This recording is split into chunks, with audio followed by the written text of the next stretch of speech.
Was December 25th the day that Jesus of Nazareth was born? Nobody knows, but probably not.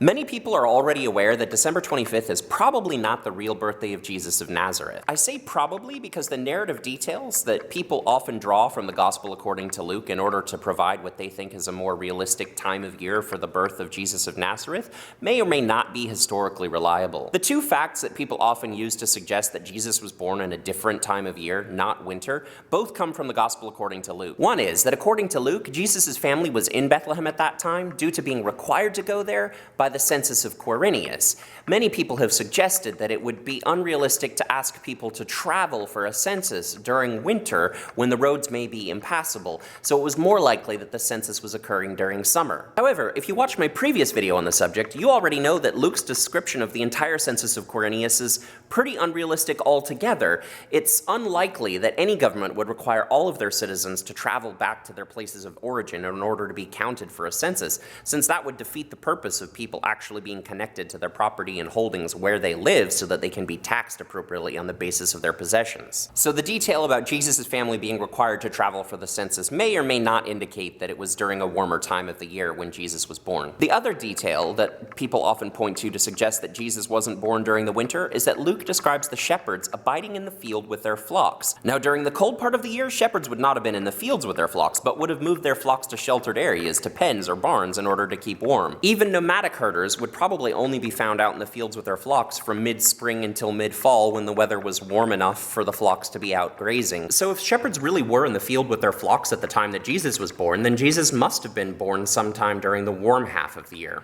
Or at least that's the reasoning. But since Luke doesn't seem to care enough to ensure that Quirinius and Herod were actually in power around the same time together, or that his description of a census is historically accurate, I don't know that we should put too much emphasis on the idea that the shepherds were actually factually in the field at the time that Jesus was born. As a side note, a cool detail that often gets overlooked in the question of why shepherds would be in the fields with their flocks, shepherds were in the fields with their flocks not primarily to protect them from predators or to keep the flock from wandering off, although of course those are both considerations, but to protect the flock from reavers, from other people trying to steal the sheep. What this means is that the shepherds are essentially bodyguards. Their staves are weapons. They're there to defend their property from people who might try to steal their property. Thus, when the angels come and tell them that there's a child being born and that they should leave their flocks and run down into Bethlehem to meet the baby, what the angels are saying is that the reason you're here to defend your flocks, to hoard and protect your property from thieves and from people who would try to take it from you, set that aside, abandon your property, take this immense risk to go see the child, which the shepherds immediately do. They throw down their staves and run away into Bethlehem. It's not just that they're excited about a fulfillment of prophecy, it's also symbolically them setting aside their need for security, setting aside the will to violence to protect their future in order to go meet the babe, the Son of God, the one who is the prophesied Messiah, who is inaugurating the coming kingdom and God's peace on earth. Okay, theological digression aside, as I've already described to you, Luke doesn't seem that concerned with historical accuracy, given that he's placed Quirinius and Herod together as contemporaries when they never were. It seems to me more likely that the shepherds are playing a theological rather than a historical role in the story. Since the main conflict that Luke wants to set up is the contrast between the coming kingdom of God, the announced reign of peace, which those angels are proclaiming, and the kingdom of Caesar, which is based in the Pax Romana, in the peace of Rome, which is an imperial kind of peace, a peace enforced at the point of a sword. Since that is the contrast that Luke is trying to set up, it heightens the contrast between these. Since in the Pax Romana, the arrival of a new heir to the empire, a new son of Caesar, certainly would not have been announced announced exclusively in fields to shepherds. It would have been announced, first of all, in the halls of the Senate, in the patrician homes of all of the aristocracy of Rome and all of the leading elite families of the day. And those elites would have been the ones expected to attend the inauguration of the new young prince. Luke, in other words, is trying to demonstrate how unlike Caesar this King of Kings is, that his primary attendants, that the people who make up his court are shepherds and fishermen, in other words, the impoverished, not the wealthy of his time. Alright, so if neither the shepherds nor the census are reliable ways for us to place what time of year Jesus was born in, how do we know that Jesus wasn't born on December 25th? The answer is, we don't. He could have been born on December 25th, but there's a lot more days in the year that aren't December 25th than that are December 25th, and since we don't know which day that Jesus was actually born on, the odds that it was this specific one are pretty low. So if Jesus probably wasn't born on December 25th, why do we celebrate Christmas on that day?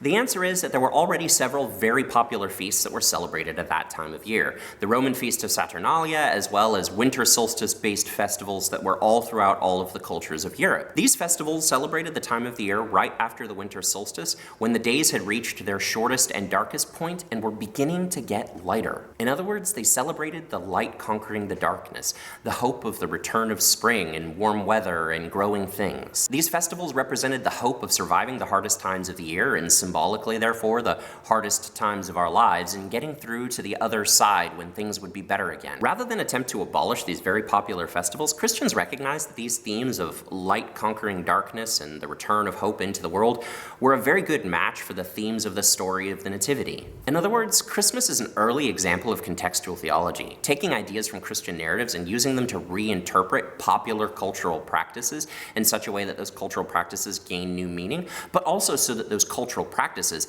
add and enhance the meaning of the Christian narratives. This is why I've often said that good Christianity is seasoned with a little paganism. Just as the doctrine of incarnation teaches that God became human, took on flesh, and adopted our experience and our life perspective, good Christianity takes on the flesh of its context and culture. To be sure, it adapts it in ways that are consistent with the example of Jesus Christ and the witness of the saints in the church, but it also adapts the stories to the time and place. Just as Jesus of Nazareth was a very particular person from a very particular time and place, a Jewish carpenter from Nazareth, a Galilean lay rabbi steeped in a particular prophetic tradition of the people of Judea, so the Christ of our narratives ought to be able to speak our language. So Jesus probably wasn't born on December 25th, and the reason that we celebrate it on that day is because it made cultural sense to Roman Christians and to many other European cultures that adopted that tradition. Maybe the questions we should be asking are not the ones about historical accuracy and what specific time of year Jesus may have been born, but more the questions about cultural relevancy which actually shaped the creation of this festival that we call Christmas. The real question is what makes good theological sense in our culture. Where do the narratives of Jesus of Nazareth and our cultural traditions meet, and how can they together shed more light?